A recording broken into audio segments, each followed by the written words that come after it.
Ipahayag ang paraan. Ang bagong pagsilang ay napakataas at napakabanal, kaya't walang tao na makagagawa nito. Ang Espiritu ng Diyos ang gumagawa ng bagong pagsilang.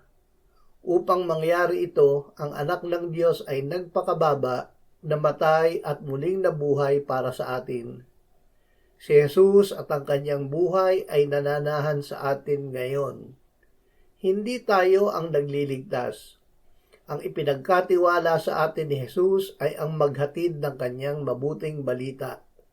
Ito ang paraan ng Panginoong Jesus upang siya at ang kanyang buhay ay mailapit natin sa ating mga tagapakinig.